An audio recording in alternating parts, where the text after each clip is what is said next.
Imagine you are working through a challenging math problem. You don't want to give up, but you're feeling tired and frustrated. Sometimes the best thing to do at a time like this is to take a mindful minute. A mindful minute is a little break to re-energize and refocus your brain. Notice the word minute. That means that this will only take a minute or two before you get back to your work.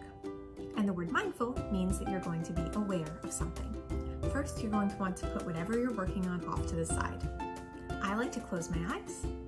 Other people like to keep their eyes open and to focus on one object. Either way, we're going to be focusing on your breath. Notice each inhale as you breathe through your nose and each exhale as you breathe out your mouth.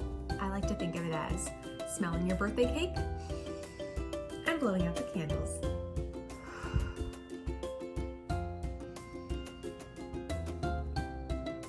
Breathe slowly, gently, and deeply. At first, it might feel a little silly to sit and notice your breathing.